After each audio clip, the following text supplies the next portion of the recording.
mga 8 ng umaga, I message Chloe. Sabi ko, I'm so happy for both of you. Love, more love. Chu.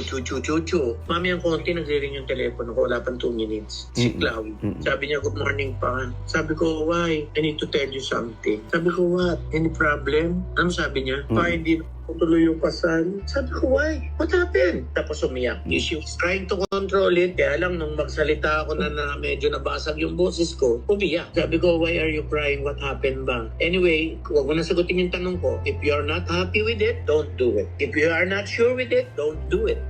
English ako, English era yun eh. Sabi niya pa kasi napilitan siya magsalita kasi for the past 1 week, hindi ko nakikita yung interest ni Basti na magpakasal kami. Parang hindi siya sure. Sabi ko, ay mahirap yan anak. Huwag ka nang tumuloy. It's okay. People will understand. I will understand. Sabi ko, number 1, you're beautiful. Number 2, you are still young. And number 3, you are a very good human being.